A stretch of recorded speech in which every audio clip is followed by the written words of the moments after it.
My next guest has been working to deliver aid to cities in Ukraine that have been the hardest hit by Russian attacks. Christina Katrakis is an ambassador at the Foundation for the United Nations Sustainable Development Goals. She joins us from Vorokta, Ukraine, near the Romanian border.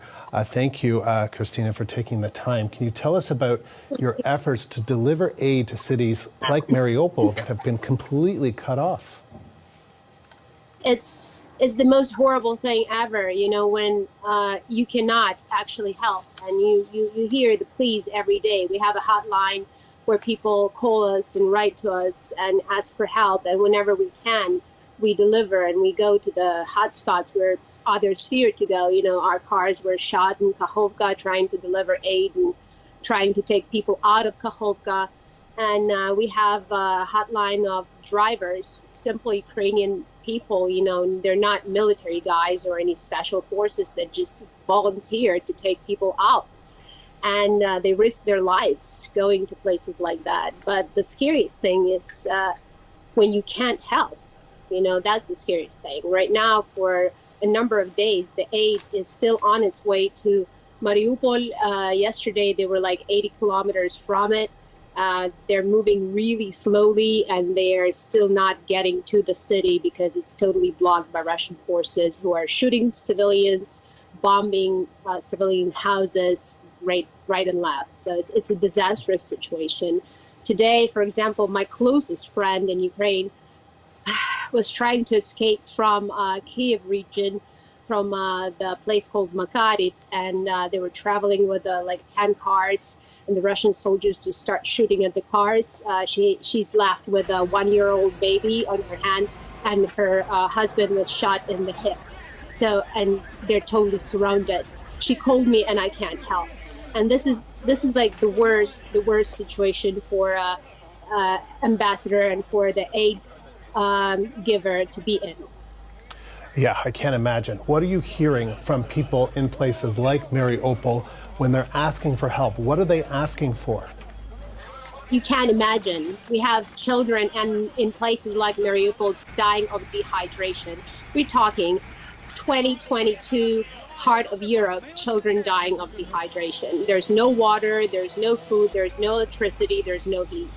I had people in Kakhovka without food in the basement, you know, and the only food they got for days was the raw fish which they caught in the river and ate raw, because there's nothing. There's not electricity, no heat, nothing. And, you know, we hear stories, heartbreaking stories like that every day, and every day we're trying to help, and when it doesn't work, you know, it becomes your personal grief. Right now, I'm here hit with a total crisis, total refugee crisis. Currently, we have 5,000 refugees from Eastern Europe in the little town of Vorokta, which is not prepared for an onslaught like that.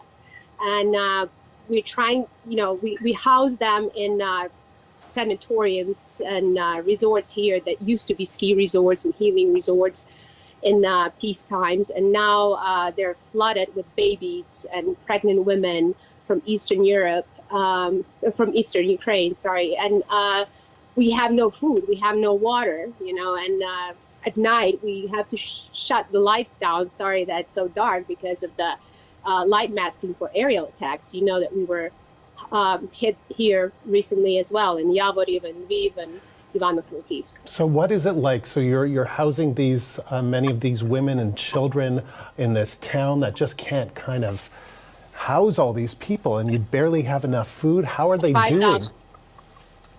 Well, for 3 days in a row, I've been crossing the border with Romania, trying to get all the aid that I could possibly master for people just to have enough food, you know, to survive these days. And we're calling for any help and aid that is possible. We also need support with gasoline because, you know, we're nonprofit and we basically do it all in our voluntary resources. But the number of people we're helping. I mean, the Greeks send us a truck of food from the island of Milos. The Italians send us a truck of food. The Germans did the same. We had several buses from Amsterdam. So this is actually, the response is very touching, but we need more, and we need it now. this is really a dire situation because there's no way I can even describe it. You can see on my posts on Facebook and Instagram some of the images that we are faced with on daily basis and what we are doing here. But it's just us, a small team of people against the crisis. I stayed here, I'm an American, and I chose to stay here with my family and a 6-year-old son just to try to do as much as possible and help, because I just cannot abandon people who are in dire need of help. Christina, appreciate you taking the time to talk to us. Thank you. Christina Katrakis is an ambassador at the Foundation for the United Nations Sustainable Development Goals. She joined us from Vorokta, Ukraine, near the Romanian border.